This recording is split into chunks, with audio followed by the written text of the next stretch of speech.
Salut les amis, j'espère que vous allez bien. On se retrouve aujourd'hui avec une nouvelle vidéo, toujours autour du petit budget. Comment gérer son budget course et réduire son budget course pour une personne vivant seule. Ça sera un budget de 100 euros par mois. 100 euros pour tout ce qui est alimentaire et hygiène, en particulier pour les personnes retraitées, pour les personnes âgées. J'ai pas mal de personnes, d'ailleurs je les salue à travers cette vidéo, qui m'écrivent, qui me disent qu'ils ont du mal à finir le mois parfois. Ils ont du mal à s'offrir certains produits parce que le budget est vraiment limite. J'ai assisté récemment à une scène dans une pharmacie où une personne âgée ne pouvait pas s'offrir un médicament non remboursé, un médicament très important pour sa maladie, et qu'elle devait attendre le 10 du mois de décembre pour pouvoir se l'acheter. Franchement, ça m'a beaucoup touché ce que j'ai entendu. Donc, ce qui est important de savoir, c'est qu'une famille de 3, par exemple, peut vivre avec 150 euros ou 300 euros, n'importe quel budget. 150 euros, c'est juste un exemple par mois, ce qui fait 50 euros par personne, on est d'accord. Mais une personne vivant seule ne peut pas vivre avec les 50 euros. Donc, en divisant le budget de 150 euros par 3, on ne peut pas vivre avec 50 euros seulement par mois, parce qu'il y a des produits nécessaires, des produits de base qu'on peut acheter à l'unité. Par exemple, le sel à 1 euro, qui va suffire pour une famille de 3, de 5. Mais une personne vivant seule a aussi besoin de ce sel qui coûte 1 euro. Donc il y a certains denrées de base qu'on doit acheter, quel que soit le nombre de personnes qu'on a dans la famille.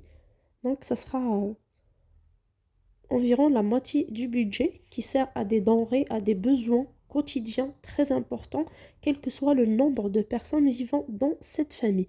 Pour le reste, pour l'autre moitié du budget, ce sera selon le nombre de personnes. Du coup, j'ai divisé le budget course pour une seule personne par 6 catégories différentes. Tout d'abord, ce sera les produits de l'épicerie. Pour cela, j'attribue un budget de 30 euros. Je sais que c'est pas beaucoup, 30 euros, mais je vous explique comment ça marche. Dans cette division-là, ou ce partage-là, ou cette répartition que je fais à partir du 1er janvier 2023 pour une personne vivant seule, il y aura des produits qu'on achètera, par exemple un paquet de sel, le paquet de 500 grammes, la personne ne va pas le consommer en un mois. Donc en mois de février, elle n'aura pas à acheter.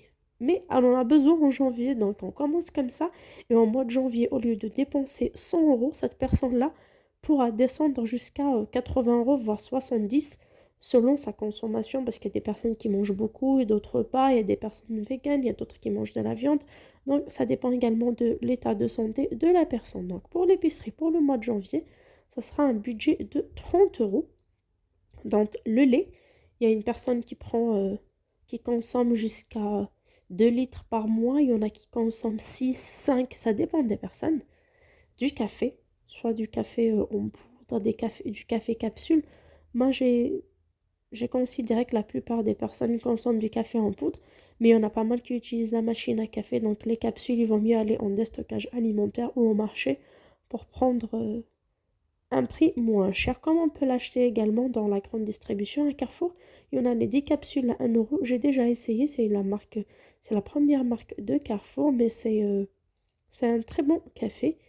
Du sucre, pour la plupart ils n'utilisent pas le sucre, il y a pas mal de personnes diabétiques, mais on a des gens quand même qui consomment du sucre. Si on prend 1 kilo de sucre, on ne va pas le consommer en un mois, je suppose. Du thé, on peut prendre du thé premier prix. Alors pour ce qui est des gâteaux, biscuits et tout ça, on peut prendre de la farine, faire des choses maison, mais si je dis une personne retraitée, je dis pas mal de personnes âgées qui ne peuvent pas faire ça. Donc ils peuvent prendre des petits beurres, ils peuvent prendre des petits croissants du commerce, dans l'industrie, dans des sachets. Donc c'est différent. Je dis biscuits ou gâteaux, chaque personne consomme comme elle aime. Mais surtout, je dirais toujours des produits de première marque. Par exemple, des petits beurres première marque à 49 centimes, par exemple. C'est pas le même prix quand on achète des petits beurres lus. Déjà, le paquet est plus petit. En même temps, ça dépasse 1 euro, ce qui nous fait le double du prix environ. Confiture, il y a pas mal de personnes âgées. Donc, j'ai travaillé déjà dans l'aide à domicile dans les années précédentes, et j'ai appris grâce à ces personnes-là, des personnes retraitées qui ont leur petit potager, qui ont leur pommier, et pas mal d'autres fruits dans leur jardin, donc ils font assez souvent leur petite confiture, donc c'est très intéressant. Si une personne fait sa confiture, même en achetant des fraises en pleine saison, des abricots, faire une petite confiture maison, ça sera très cool. Donc ils consommeront de cette confiture-là pour les personnes bien sûr qui ont cette passion, tout comme moi, de faire des confitures. Sinon un peu de confiture premier prix, le grand pot de 500 grammes, ça suffit largement pour le mois. Et parfois, ça va jusqu'au prochain mois, ou même ça tient jusqu'à 6 semaines. Du beurre. Il y en a du beurre light, mais toujours, soit il y a des promos, il y a des dates courtes, il y a les produits premier prix également. Quand on peut s'offrir un paquet de beurre président, il n'y a pas de mal. De l'huile, moi je dirais 1 litre par mois. J'ai vu pas mal de personnes vivre avec ça. Donc moi aussi étant étudiante, 1 litre ça me suffisait largement. Je faisais pas beaucoup de friture. Du sel, le sel dans les paquets en carton, 500 grammes de sel pour 49,50 centimes. Franchement, c'est très intéressant. Ça peut tenir 2 ou 3 mois. Des épices, assez souvent, il y a pas mal de personnes qui utilisent dans leurs épices que sel, poivre, pas grand-chose. Mais sinon, ils peuvent acheter des mélanges selon leurs préférences. Mais toujours, on reste sur la première marque. Et les épices, bien sûr, ça prend pas un mois, ça peut y aller jusqu'au deuxième mois. Les œufs, je dirais un paquet de 12, un paquet de 15, mais bien sûr, ça dépend des personnes. Chacun, il y a des gens qui ont des problèmes de cholestérol, donc ça dépend des personnes. De la farine, de la levure, pâtes, riz, lentilles, haricots, ce sera généralement des paquets de 500 grammes. Sauf pour les pâtes, on peut prendre un peu plus. De la tomate concentrée, fromage et yaourt. Et bien sûr, de l'eau. Moi, en boisson, j'ai mis de l'eau. Il y a des personnes qui prennent du jus de fruits. Ça dépend donc.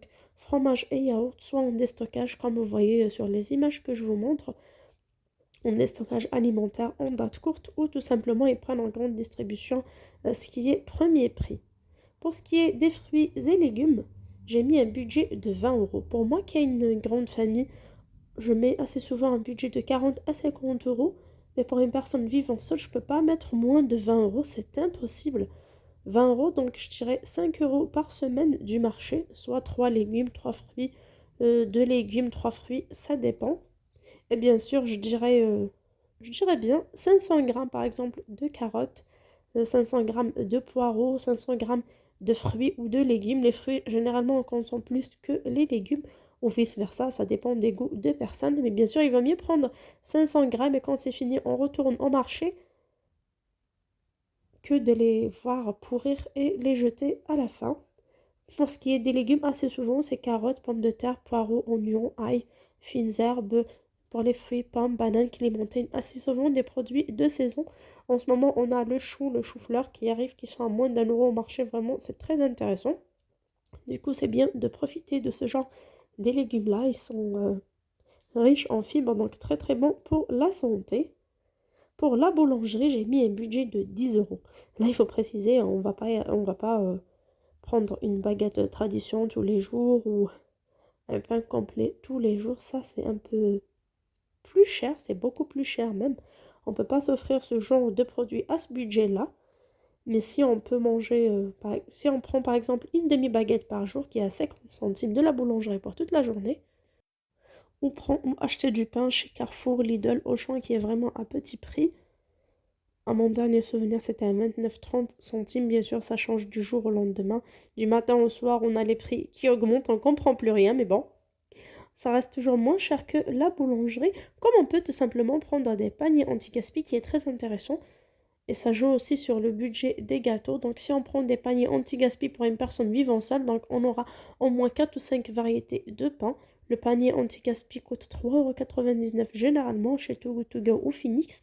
On aura des gâteaux, de la viennoiserie, des salés, tout ce qui est pizza, sandwich, quiche et tout ça, et pas mal de variétés de pain.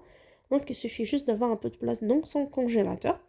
Consommer une partie, en garder pour les jours à venir. Bien sûr, quand on achète une baguette, on vit seul. On sait qu'on la mangera en 3 fois, pas la peine de la laisser traîner, on coupe en 3 et on met au congélateur directement ou au frigo pour le lendemain. Pour ce qui est du budget hygiène, c'est un budget 10 euros, mais ça va y aller pour les 2 mois.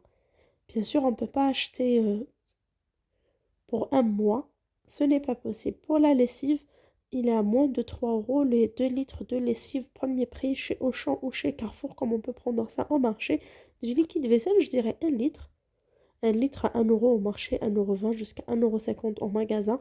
Vraiment, ça fait l'affaire. Du papier toilette, c'est important. Du super on peut s'en passer. Comme on ne fait pas beaucoup de friture, on peut prendre tout simplement des serviettes en tissu qu'on lave et qu'on réutilise. Du vinaigre blanc, 1 litre, qu'on utilisera également pour le ménage. Dentifrice, ça peut y aller jusqu'à 2 mois. Une savonnette, pareil, shampoing et gel douche. On peut les avoir facilement à moins d'1 € à 60 centimes ou à moins chez Carrefour. Leclerc, tout ce qui est premier prix, mais je dirais pas Auchan parce qu'Auchan, ça reste plus cher. Pour ce qui est des viandes des poissons, j'ai mis un budget de 20 euros. Je sais que c'est pas beaucoup, mais ça reste raisonnable par rapport à un budget mensuel de 100 euros. Des sardines sont à 5-6 € selon les villes, selon les marchés, selon les poissonniers. Mais on peut tout simplement prendre 500 grammes et manger à l'aise. On peut prendre des filets de poisson surgelés. On peut prendre des cuisses de poulet pour ce qui est de viande blanche, du foie de bœuf ou de veau. Si on aime la viande rouge, donc vous avez le choix entre sardines, poisson surgelé, cuisses de poulet ou foie de bœuf, de veau ou d'agneau. Donc 3 variétés différentes de viande. Soit vous faites chaque semaine vous aurez un type de viande, soit vous faites comme vous voulez, soit vous achetez directement au début du mois et vous mettez au congélateur. Donc c'est ça pour ce qui est des viandes et poissons. 20 euros, c'est largement suffisant. On ne peut pas avoir du saumon à 20 euros, mais on peut bien avoir une fois par hasard si on le prend soit en surgelé, soit en date courte. Ça existe. Je trouve ça assez souvent, mais ma famille n'aime pas, du coup j'achète jamais.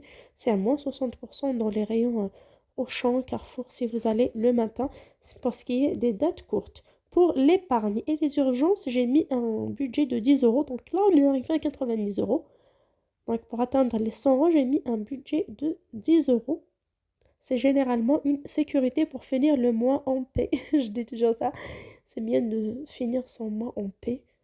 Il faut mettre une dernière enveloppe ou une partie en petit compartiment dans votre porte-monnaie où vous mettez les 10 euros dernières à la fin.